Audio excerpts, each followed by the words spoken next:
So, the first story that I've got for you this evening was originally posted by a Reddit user called emzzicle. Their story is called Psychotic Kid or Attempted Home Invasion. It took place when I was 6 or 7. My parents were out late at a bar. My older sister, who was about 14 or 15 at the time, was watching me. We were in the living room just watching TV. It was fairly late, around 10 or 11 p.m. We lived in a nice neighborhood at the time. Police never had to come through or deal with lots of issues, low crime rate, and great schools. Now we were both dozing off when suddenly it sounded like somebody was trying to aggressively open our door, like as if someone was being chased and they were desperate for shelter. They were pounding on the glass, jiggling the doorknob and ringing the doorbell at the same time, and very aggressively. Now it lasted for about 10-15 seconds and then stopped abruptly. My sister made me go up to the front door and see if it was Mum and Dad, possibly drunk, coming home. It wasn't. There was no one there when I went and checked. Freaking out, we called our parents, who were only a little concerned but said that they were on their way. Now, I remember us running upstairs and locking ourselves in our rooms, since my downstairs floor was full of giant windows that we left the curtains open to. 15 to 20 minutes later, it happened again. Pounding, trying the doorknob, and non-stop, rapidly ringing the doorbell. I was hoping that it was a ding-dong ditcher the first time, but twice. Now, I feel like you wouldn't want to go back to the home in fear of having the cops called on you or having someone looking out for you. I don't know though. My sister called my parents once again, who were still on their way home. We were both too terrified to check the door. Then it stopped abruptly once again. I don't know why my sister didn't just call the police herself. Now, my parents got home and they still didn't know if it was actually worth phoning the police or not, in fear of it ending up being a waste of time. Obviously, my parents aren't very smart, I know. And since they weren't there, they didn't know how crazy it sounded. It wasn't just a knock and a doorbell ring. Whoever was on the other side of the door was putting what sounded like all of their strength into trying to get into our house. We all went to bed, my mum assuring us that it wouldn't happen again. Now, 3 a.m. rolls around and obviously it happens again. This time was probably the most aggressive. My mum screamed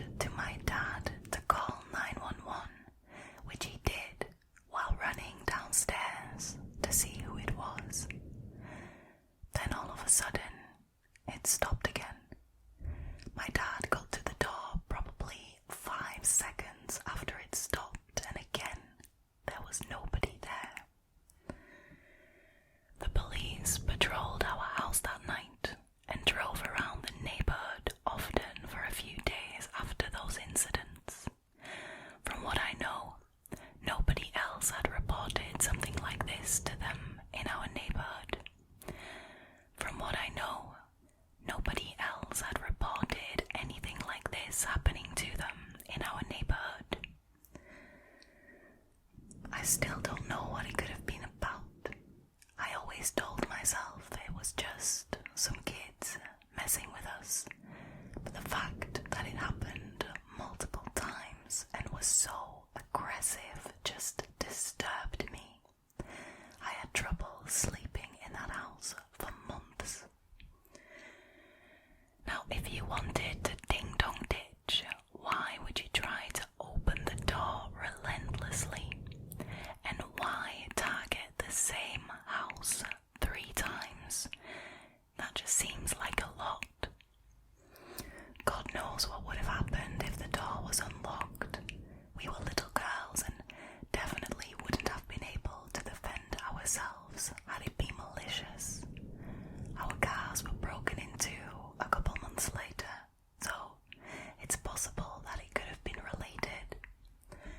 I'll never know, but whether it was innocent or not, whoever desperately wanted to get into our home that night, thanks for the lifelong trauma of being home alone.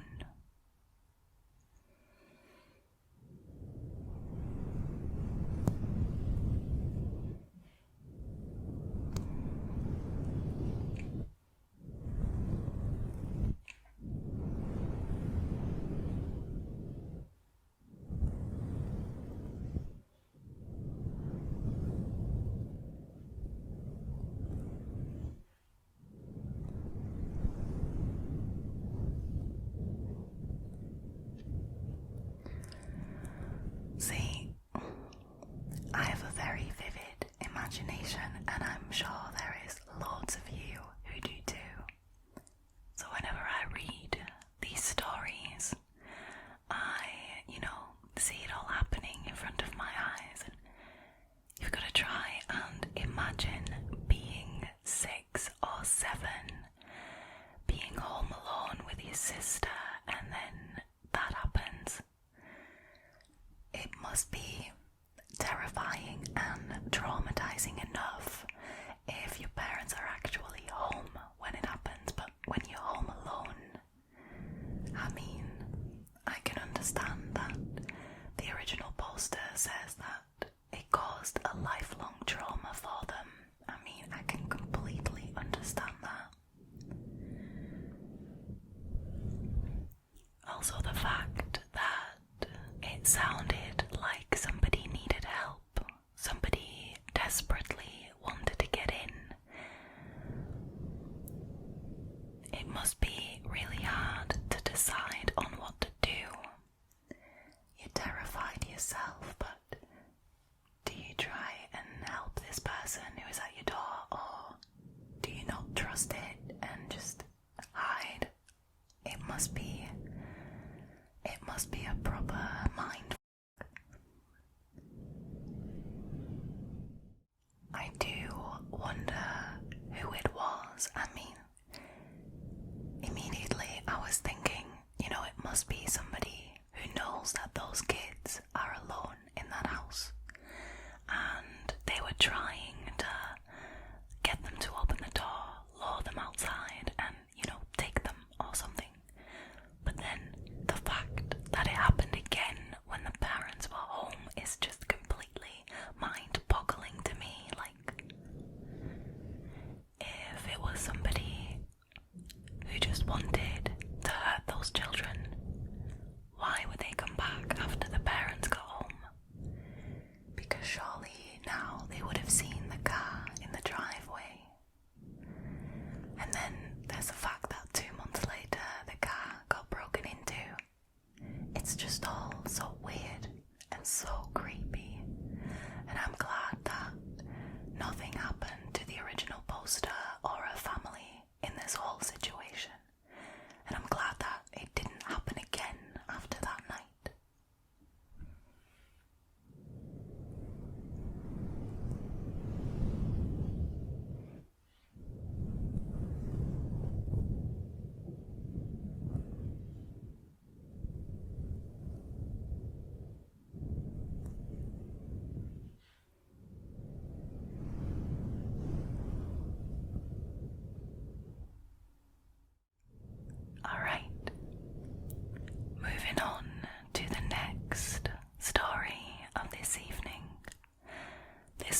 was originally posted by a Reddit user called PrankyButSaintly.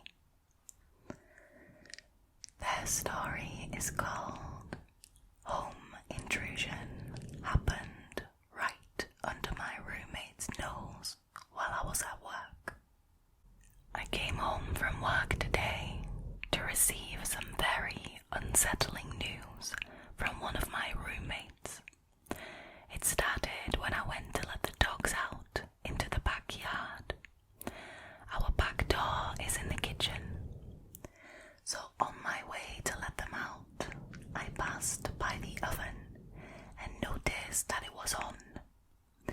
It surprised me a bit because my roommate, Mandy, was the only other person home, and she had been spending most of her time back in her room due to feeling ill. Even so, I figured that I'd better ask her first before turning it off, on the off chance that she actually wanted to use the oven. I went to the end of the hallway where her room was, knocked on her door, and I asked, "Hey, is the oven supposed to be on? Like, are you using it right now?" Now, confusion and concern was immediately apparent in her voice as she replied, "What? No, I haven't even been out in the kitchen today." I shared her confusion and concern upon hearing this, but I then pondered the possibility that Carl, her brother, and our other roommate had been the one to leave it on by mistake. I asked her if this could maybe be the case, and she told me that Carl was still at work and had been since early that morning.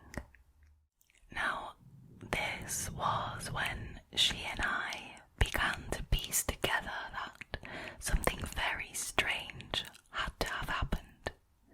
I told her that I had just gotten home a few minutes prior. It was a little after 3 p.m. at this point, and I had left the house at about 7:30 that morning. She then informed me with horrific realization that at around 11 a.m. she heard noises coming from the living room, including a woman's voice, a chair moving, and the front door opening. She didn't realize at the time that I was at work, so she assumed it was me and didn't think much of it.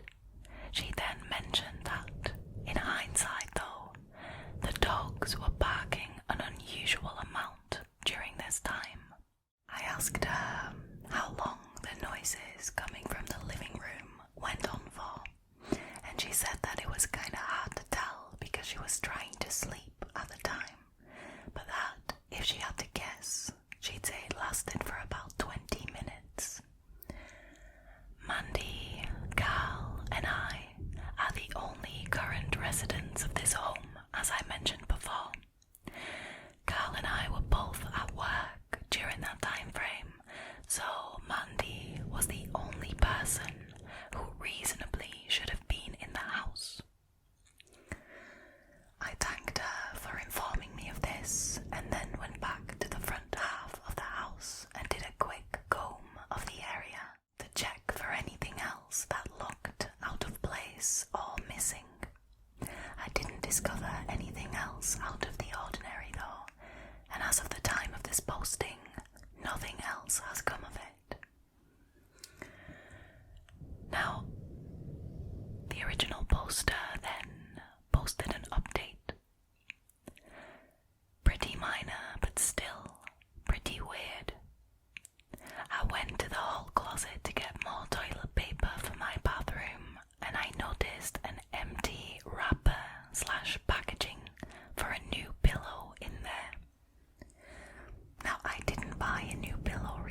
This is my first time noticing the packaging in that hall closet, and I last went into the hall closet just a couple of weeks ago, if I remember correctly. I will continue to post updates if I notice anything else weird, and if anything major happens in the situation, I will make a whole new post to update you all.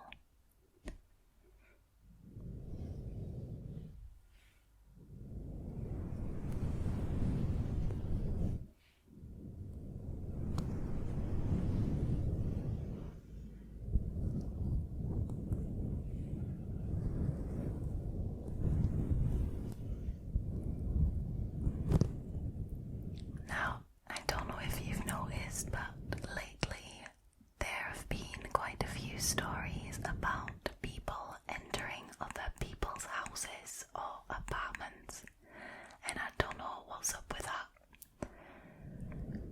But like I've said, it's one of the most scary thoughts to have that somebody who you don't know has access to your apartment and can just come and go whenever they please. You get paranoid and almost scared to leave your house just in case somebody comes in. I feel like maybe a camera could be a solution to the problem, like, so you can keep an eye on your house while you're away, but still, you've got to imagine you're Mandy and you're lying on the bed because you feel rough, you're sick, and you just want to sleep. You hear noises coming from the living room, but you think, that's normal. I have roommates. I mean, they could be using the kitchen. I'm just gonna ignore it. Like, pretty normal, right? But then afterwards, you learn that that actually wasn't your roommate, and that was somebody entirely different, and you don't know who it was. And then the fact that the dogs were making noise and stuff, that just confirms that it was someone they weren't familiar with. But then why would this person just use the oven and potentially, place a piece of packaging from a new pillow in that cupboard? Like, it doesn't make any sense. It must be so creepy to know that somebody can actually enter your home without you knowing. Because like the original poster said, nothing went missing, nothing seemed out of place. So if Mandy hadn't been home that day, how would they have ever known? That's so scary. That's just a complete invasion of your privacy, and I don't know, if that was to happen to me, I would just feel like dirty and violated that somebody just has access to my most private space on earth.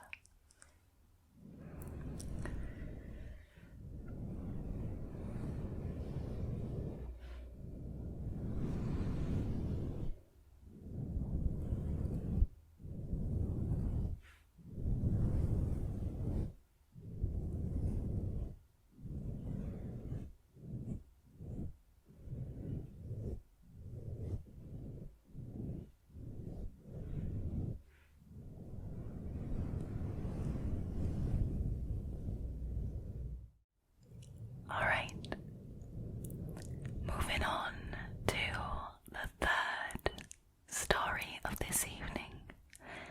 This story was originally posted by a Reddit user called DV_Tunes.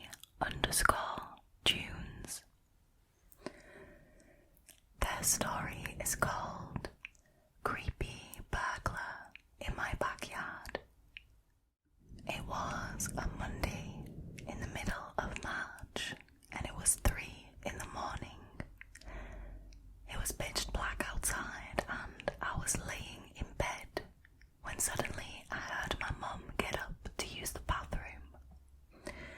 Now, I could hear this because our hallway is small and creaky. I opened my eyes for a bit, and I tried to get back to sleep. I heard my mum head back into her room, and she started talking on the phone. I thought to myself, is this real at 3 in the morning.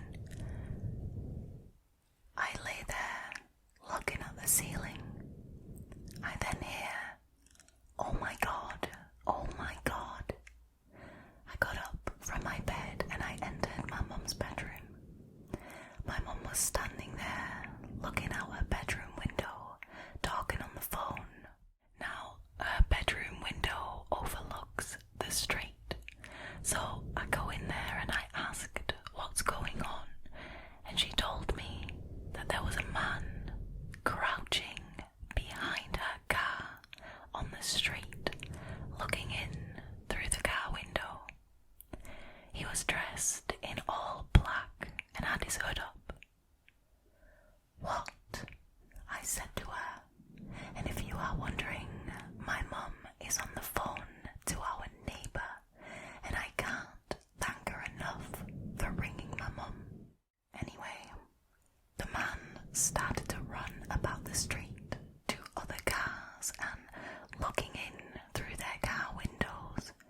He then ran up the street to the right, where he disappeared.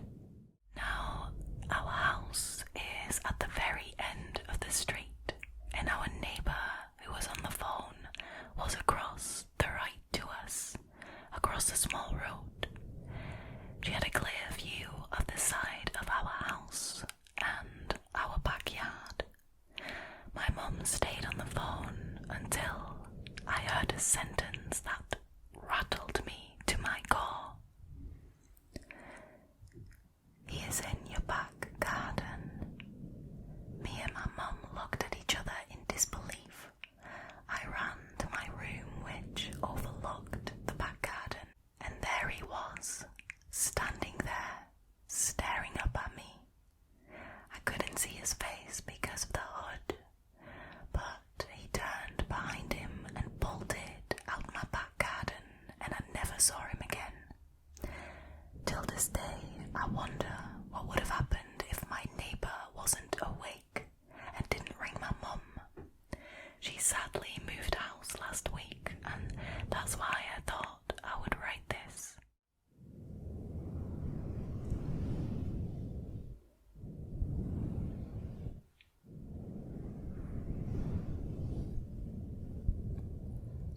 Wow, what an amazing neighbour this Reddit user has. I mean, to just accidentally be looking out your window at 3 a.m. and to spot that in your neighbour's garden. Wow. They should be, the neighbourhood watch or something. This is crazy.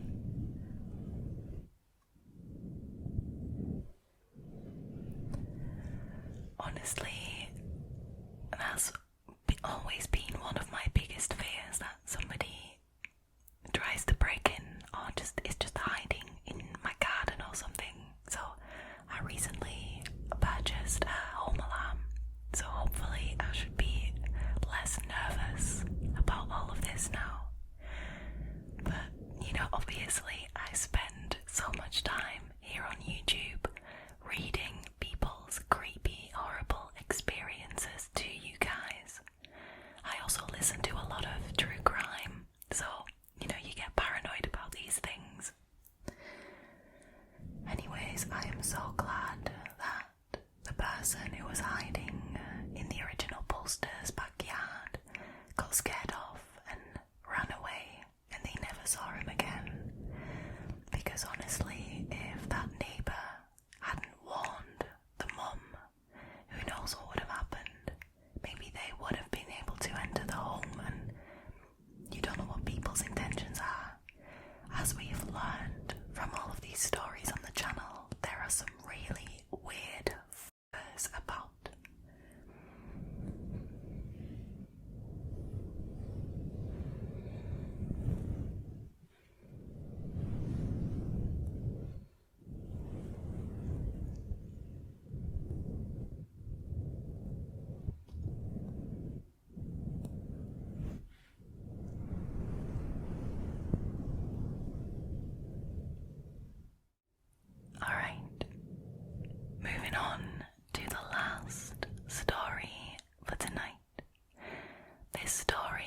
was originally posted by a Reddit user called Emma Rose 3212821.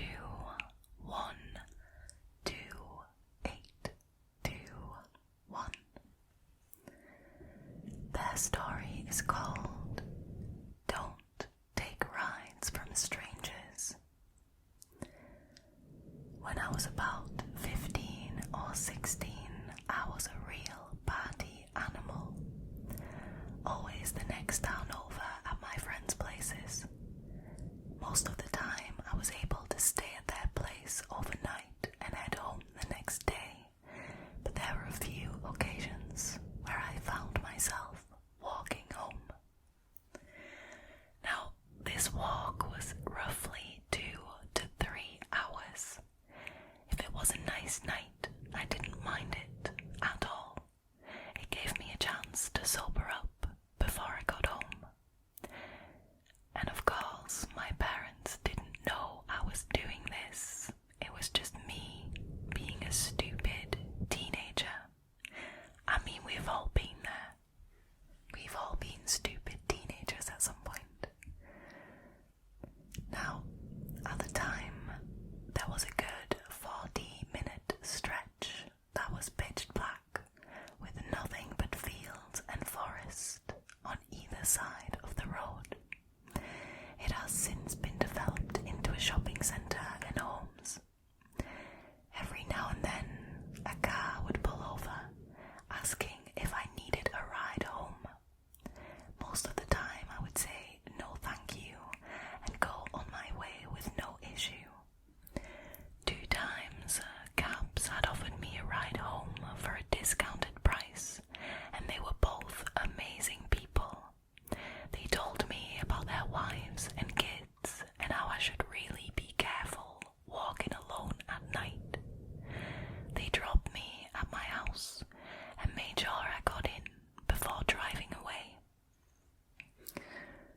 One night, walking home on that dark stretch of road, minding my own business, a car pulled over in front of me. Not a big deal, this has happened before. As I was about to walk past the passenger side, the window rolled down. A guy in his mid-30s asked if I was alright. He was very clean looking, handsome, and his car looked brand new. He had a smile on his face and a weirdly friendly tone. Every hair on my body stood up. This seemingly normal guy was giving me one of the worst gut feelings I had ever gotten in my whole life.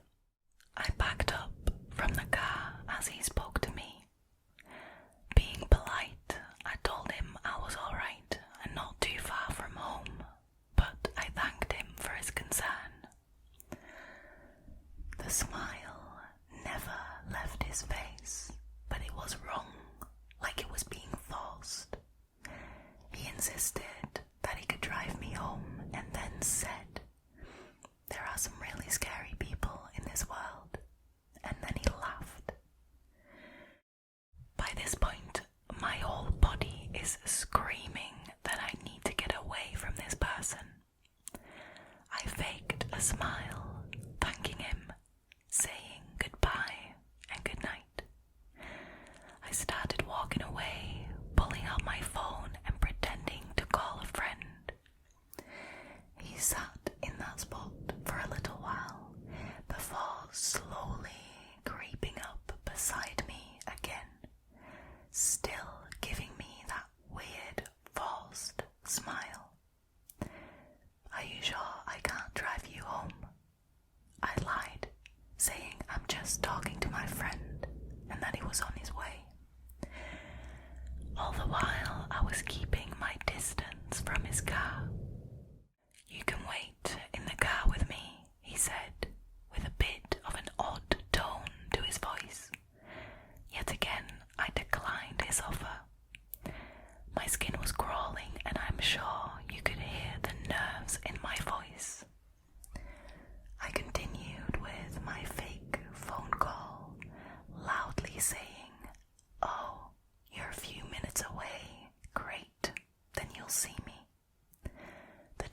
face went completely blank. His smile gone, not a single emotion in sight. He just looked forward and rolled up his window and started driving away. I waited till he was out of sight before running as far away from that road as I possibly could. I made it home safe that night, although the rest of the walk I was completely on edge, constantly looking over my shoulder and holding my phone up to my ear like I was talking to someone. Obviously, I can't ever really know what his intentions were, but if my gut was anything to go off of, I truly feel like if I'd gotten into that car, I would never go home again. Trust your gut and stay safe out there, and please don't get in the car with strangers.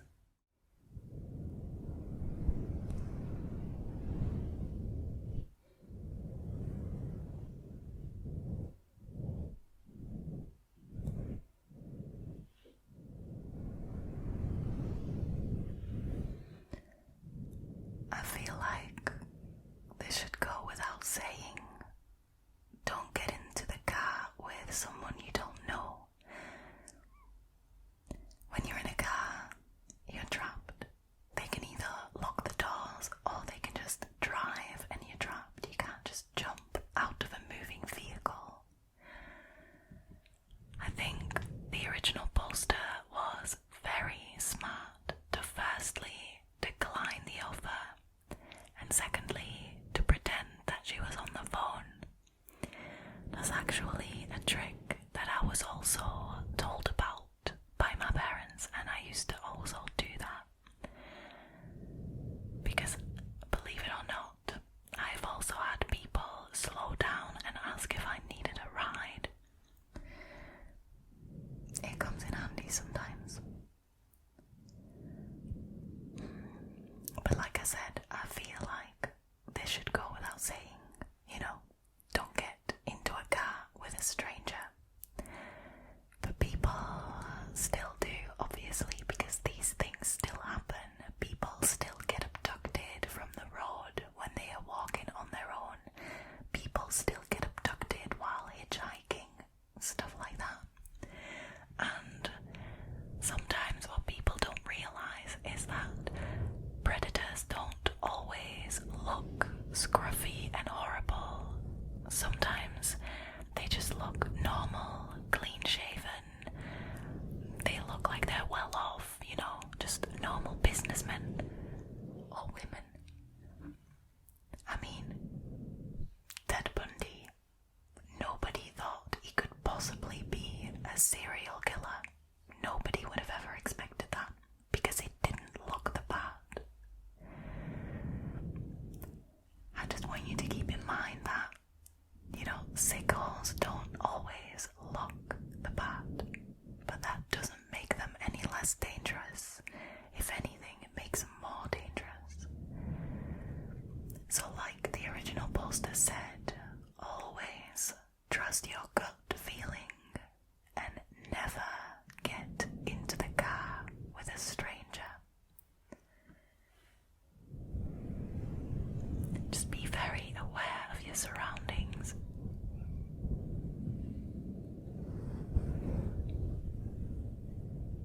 Keep your head on a swivel. And stay safe, okay?